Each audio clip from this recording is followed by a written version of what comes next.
নমস্কাৰ ছাত্ৰ ছাত্ৰীসকল, আজি মই তোমালোকৰ পাঠ 10 আব্দুল হতৰ নতুন ট্ৰেক্টৰ পাঠটি পঢ়াম। তোমালোকে ভালদৰে শুনি যাবা দে।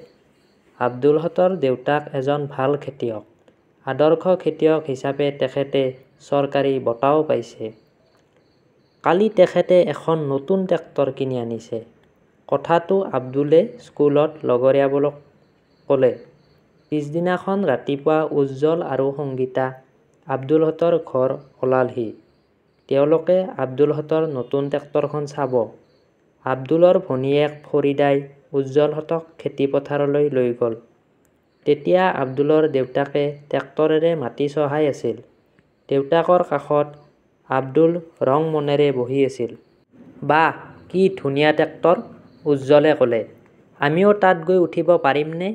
সংগীতাই সুধিলে। এনেতে এটা ধপ ধপ শব্দ হ'ল। শব্দটো শুনি উজ্জ্বল হতে উচাপ খাই ক'লে, কি এইটো? সেইটো পানী তোলা কল, ফৰিদাই ক'লে। নলীৰে হো-হোৱাই পানী পৰা দেখি সংগীতা ৰ'ব নোৱাৰিলে। তাই চলোৱে পানী ধৰি উজ্জ্বল হতৰ গালৈ ছটিয়াবলৈ ধৰিলে। উজ্জ্বলৰ কাপোৰ কানি পানীৰে তিতি যোৱাত তাৰ বৰ খং উঠিল। সি ওচৰতে থকা মাটিৰ দমটোৰ পৰা এমুঠি এমুঠিকৈ মাটি সংগীতাৰ গালৈ দলিয়াবলৈ ধৰিলে। তাকে দেখি ফৰিদাই মাত লগালে, সেইবোৰ পচন সাৰ, দলিয়াই নষ্ট নকৰিবা। উজ্জ্বলে সুধিলে, পচন সাৰ আকৌ কি? ট্ৰেক্টৰখন ৰখাই আব্দুলৰ দেউতাক নামি আহিল।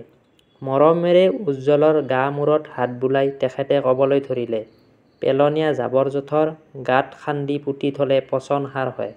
পচন সাৰ দিলে খেতিৰ উৎপাদন বাঢ়ে। আব্দুলে ক'লে, দেউতা, সাৰৰ কথা পিছতো ক'বা, আগতে এওঁলোকক ট্ৰেক্টৰত উঠোৱা। সংগীতাক হাতত ধৰি ফৰিদাই ক'লে, ব'লা আমি ট্ৰেক্টৰত উঠোঁ।